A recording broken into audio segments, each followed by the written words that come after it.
a little bit of a role reversal first of all, so you want to ask me a question? I want to ask you a question. Yeah. I came here today, obviously hoping for United to play well, obviously hoping United to win. Yeah. But before the game, I didn't expect us to win, and I'm not shocked by the result. Are you shocked by the result? Not overly. I thought we'd draw.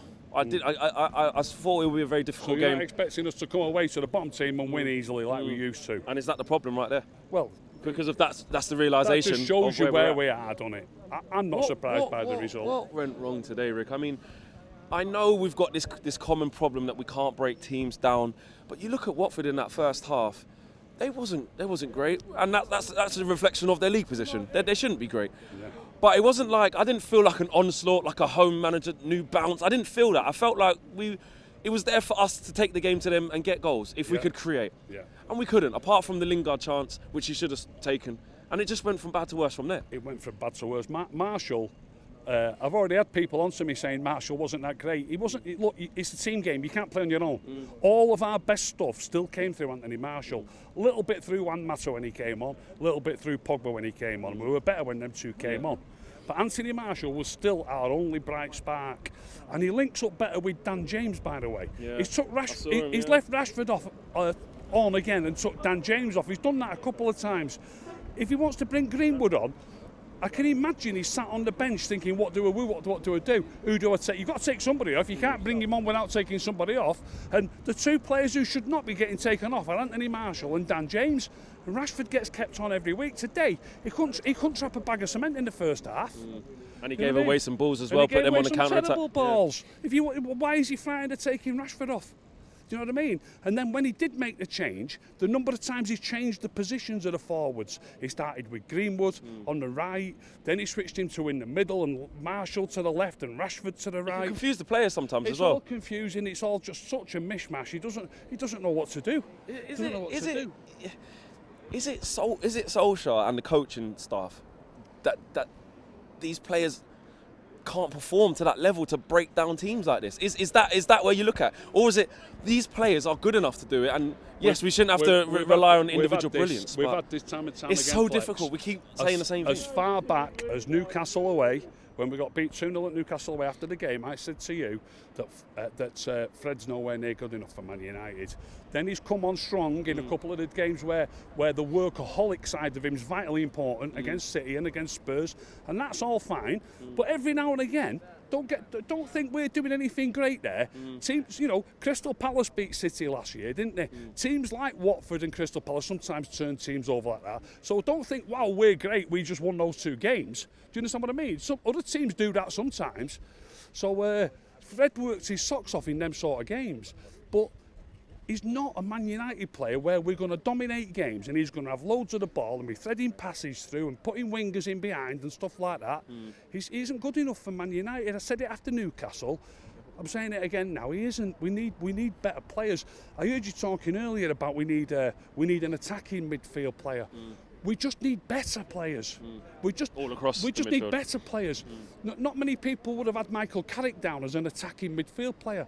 I'd love to have Michael Carrick there instead of Fred or McTominay. Just passing it simple, get it, give it, find a bit of space. Maybe give it into Marshall, get it back, then play it to the wing. We don't need somebody to start threading fantastic through balls through. We've just got to pass the ball better and move better. Because we're not dominating. And in the first half, that lack of intensity, it just wasn't there. It was so lethargic. Under Nigel Pearson, what Watford are going to be like. Stay rigid in their shape, be tough to break down, which they were. But we did everything so slowly. And it was just a common theme.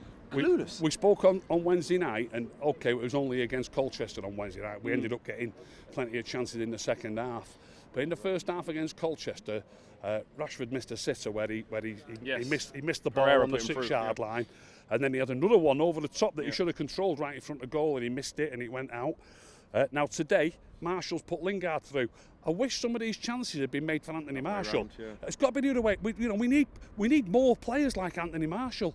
Marshall would probably finish all them chances. And today, he's put Lingard through. The first goal in any game is so vital. It's so vital. Especially against a team like Watford, who, like I said, that would have sucked the confidence out of them today. Yeah, against anybody. The first goal is vital. So Lingard gets put through by Marshall. It's a proper clear one-on-one. And you can't. I think when somebody tries to chip it over the goalie's head, he's almost giving himself an excuse in the first place as to why he missed it. You've got to either try and slot it or be go decisive around and him. just be That's clinical, the last choice going over him. It's the last choice. Finish off Rick Pogba. Like, he came back. I don't know where you were sitting if you heard it. I heard a few boos when he came came on. He came to thank the fans at the end of the game. I saw a couple idiots swearing at him and stuff like that.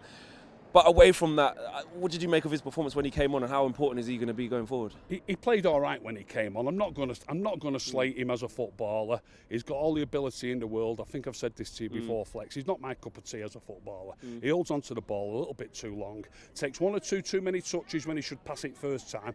Sometimes he gets it right. Of course he does. But to me, he plays the game for himself. He's one of those players, to me, who wants to look for that killer ball. I'll mention another one about killer balls and shooting. There was a situation on probably about 78, 72, 75 minutes perhaps, where Rashford got the ball in the inside left channel with two defenders right in front of him and Luke Shaw's on the overlap. If Rashford just slips Luke Shaw in, we've got a glorious opportunity. And Rashford takes the two defenders on instead and loses it. We've got to get players who want to... Marshall plays for the team. Marshall slips that ball in 9 times out of 10. The chances that Pogba laid on from being in that. As soon as he come on, he played one ball straight over the top. Rashford's in. Messes up his touch, doesn't score from it. Was that the one where he headed it? Where he headed it, where I don't think he knew where he was, lost his bearings. It was difficult. So that's straight away. I saw him do a switch of play out to the left-hand side to quicken up the play, instant impact. He sets Greenwood in, fantastic ball over the top. Greenwood should do better. And then he goes into the inside left channel himself, Pogba. I'm doing a rookie now. He goes and he cuts in, has a shot. He made things happen in them 15, 20 minutes. Like I said to you, with what we've got, you're talking about better players in that area. Yeah, we do need better. Good shout. We do need better players without a doubt. I like 4-4-2. I like two central midfield players who keep it simple, work hard. Pogba's a central midfield player, in my opinion. Maybe he could play as a 10, but as a central midfield player, I like more solid players who keep the game set. I know he can make chances, but like I said to you earlier in this interview, if you like, it's not about who's making the chances. It's about passing it, and keeping it simple and start to build. And if we had a better pattern of play, it wouldn't come down to just one player who needs to do that. Doesn't matter who makes the chance. I have people telling me, "Oh, Rashford scored 10 and he's made 4." I don't care. The pass to the man who passes it is just as important as the man who makes that pass. Just as important. Well, Rick, have a good Christmas, mate. I'll see you Boxing Day. All the best, mate. Nice one.